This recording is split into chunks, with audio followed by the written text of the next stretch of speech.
everybody. I'm BJ Flagg. And I'm Rich G, and this is episode 338, The Four Pillars of Small Business Success. Oh my gosh, Richard. You know what? Every Tuesday, we dive into these strategies and mindsets that help small business owners and entrepreneurs thrive. Today is no different. And we are broadening our vision to tackle the most powerful topic that most small business owners forget. Yeah, BJ, you're 100% on the money. These four pillars that we're going to be talking about are critical to your business success. Unfortunately, you probably excel in like three of the pillars, but the fourth one you let lay fallow. I know. So absolutely. You might think that you're covering all the bases, all the pillars, but we find that many clients have one, two, or three completely locked in, while this other one is just like hanging out there. So we want you to quiz yourself while we cover each pillar, be honest, and choose the orphan pillar that needs more attention. Yeah, and to help you, we've included a few action items to get you started and back on track to grow your business in 2024. So let's start off with pillar number one, which is vision and strategy. Vision is the compass that guides your business. It's about where you are now and where you're heading. And I run into this all the time with clients where they're just running their business day to day, and they're not putting any kind of vision or strategy into, they're making very quick decisions on things. Strategy is your map, and it outlines how you get there. Together, they form the foundation of your business's potential for success. And if you think about it, a lot of people have this pillar locked in for sure, because they're just so into their passion, they're into what's happening, but it can get dusty. This is an area that can get dusty. So be on the alert that this is one that you love at the beginning, but you might not update. Yeah, so we have a few action items to help you. So a vision and strategy is your weak pillar. Craft a clear vision statement. And we're not saying to write 50 pages, one piece of paper. Dedicate time to define what success looks like for your business. What do you want to get accomplished in 2024? What targets are you going after? And the most important thing, to make your vision statement, make it vivid and inspiring. Don't make it boring, like, I'd like to make $1 million.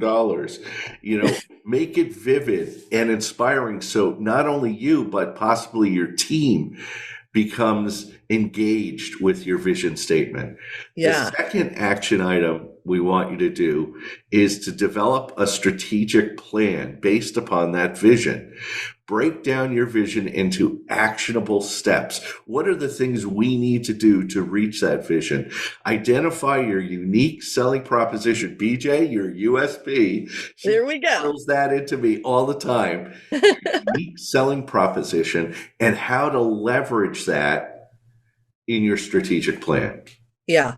And I'm telling you, you'll look back at that and you'll either thank yourself or you'll dust it off and get it even more precise.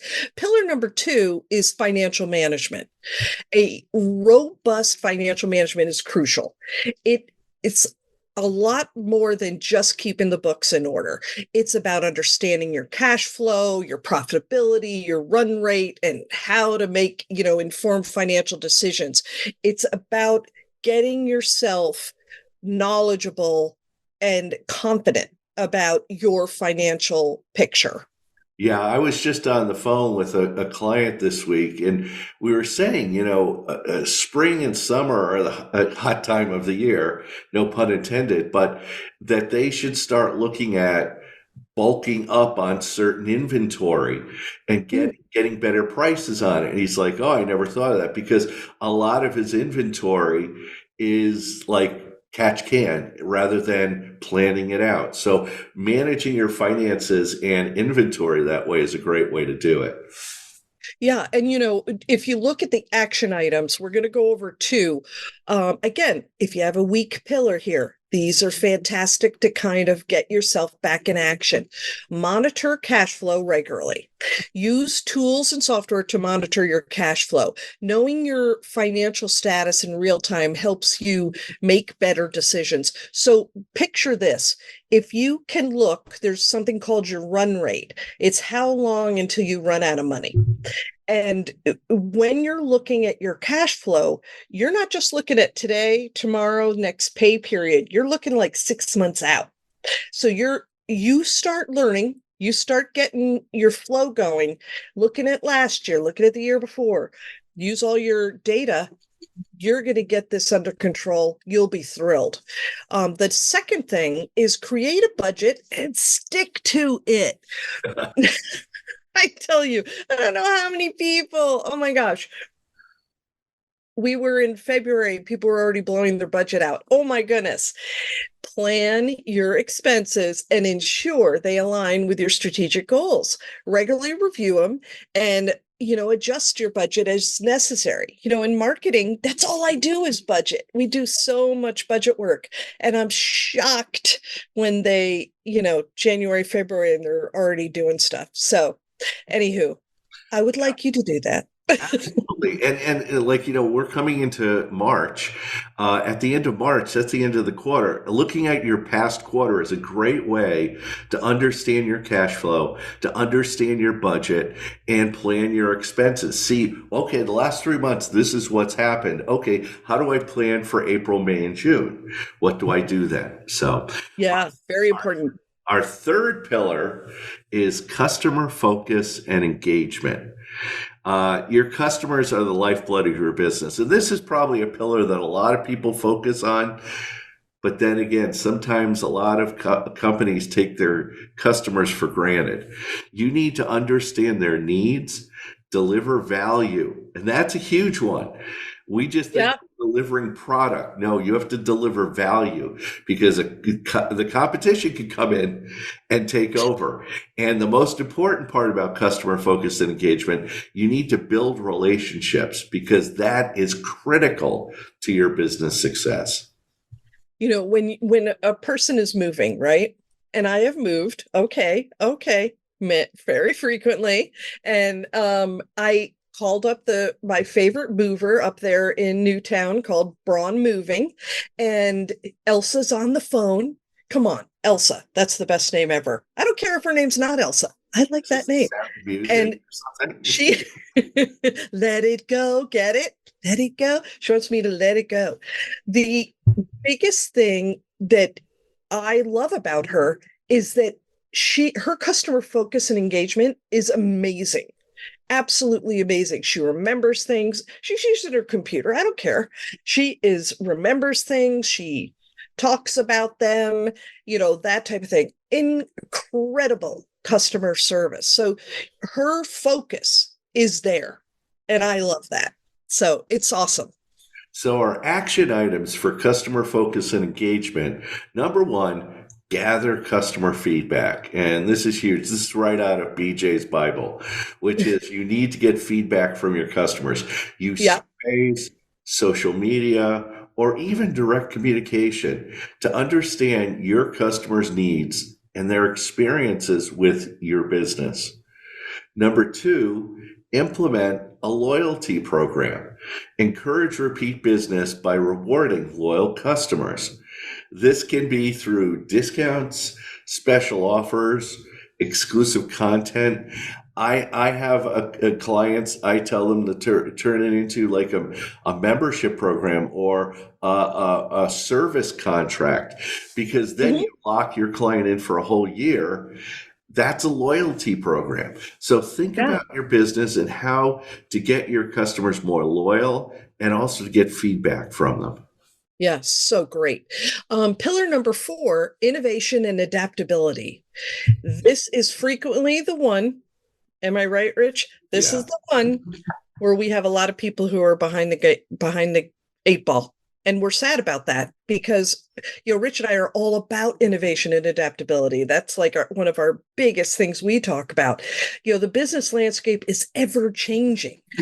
Staying innovative and adaptable is critical to staying ahead of the curve in competition.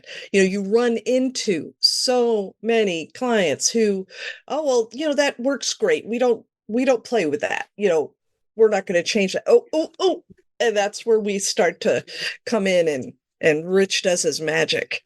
Well, the two things I find are when it comes to innovation and adaptability, my clients and people out there that have businesses, they do one of two things. Number one, they're fearful of change. They're fearful that their industry or some upset is coming along from technology that's going to throw them. And so they're fearful. The second is that they stick their head in the sand and they go, oh, I don't need to know about that. That's nothing. And so they're either in fear or stick their head in the sand mode. And I'm like, no, you need to face it and adapt, understand it. Don't be afraid of it, but understand it and see. And BJ and I were talking all about this. How can I leverage it for my low-hanging fruit? Because 9 times out of 10, technology comes along and it doesn't take the top of the market. It takes the bottom. It commoditizes the market. Right. I think you were talking about it being more like the 80-20 rule. Yeah. Where the people who are lower cost, lower friction on the lower end would make use of a lot of things, but they also don't have the complexity and the depth that a lot of people on the upper end. So, we see that, when you're thinking technology or you're thinking innovation, they're not talking about those incredibly smart people who are clients of ours. Exactly. Yeah. So the 2 action items is foster a culture of innovation. So if you encourage your team to bring forth new ideas and have regular brainstorming sessions that lead to breakthrough innovation, that, my friends, is the secret sauce right there. And you are doing yourself a service, but you're also imparting confidence and the ability of stakeholder ownership, the feeling of being able to do that. The second thing is stay informed of industry trends. I see a lot of people saying, yeah, I don't go to webinars. I don't do those conferences. Nah, I don't go to any of those things. Oh my gosh. You need to stay informed. Yeah. Keep up with your industry's latest trends, the technologies. You got to go to webinars, right, Rich? Yeah, it's kind of funny. I'm laughing here because I had a client that sounded exactly like that. I was telling him, you really need to go to a conference in your industry. I don't know if I have time. It was so funny. I finally convinced him to go. And he went and he came back and he was like, oh my God, this is great. Oh, it was like he found a new religion. And it was like, I know. And I was itching to go, I told you so, but I didn't. I held back. But it was like, people don't do this stuff. Right. And it's so silly. Like, we live very close to New York City, and there's the stationery show. And part of our business, we own a print source company. I feel like I'm visiting friends. You go there and it is like packed with people who love paper, who love doing different things, innovation like crazy, technology like crazy. I come out of it so pumped up about business, marketing, everything I'm doing in my business. Why would I not go? Yeah. Why would I not go? It is so hilarious. I just absolutely love it. And really right now there's a big show out that's called K-Biz, Kitchen and Bath. I have about 4 clients that need to go to K-Biz, and I had 2 of them decide not to go this year. So what are the other 2 doing? Oh, they're on social media. They're showing all the shows they're going to. They're combining with magazines. I'm like, would have been great. Would have been great. Yeah. So just stay informed, please, folks. Stay informed. That's all I'm asking. So to wrap up, building a successful small business isn't just about hard work, but clever work. By focusing on these four pillars, vision and strategy, financial management, customer focus and engagement, and innovation and adaptability, you lay a solid foundation for sustained success. That's a hard one, sustained success. Yeah. Implement the action items we've discussed today, and you'll be well on your way to achieving your business goals. And if you ever need any help, you know where to find it. We have over 300 podcasts that take care of every single subject, and we're more than happy to help you in any way. That's all for today's episode. We invite you to share this podcast on LinkedIn, Instagram, Twitter, and TikTok with the hashtag The Best Small Business Show. Thank you for tuning in to the Best Small Business Show. If this episode has been valuable to you, subscribe, follow, and share it with other buddy entrepreneurs who could benefit. That's all for this week. You can reach out to me at newrenew.com and Rich at richg.com. And thanks to our editor and producer, Richard Scalzo. Have an unbelievable week and catch you later.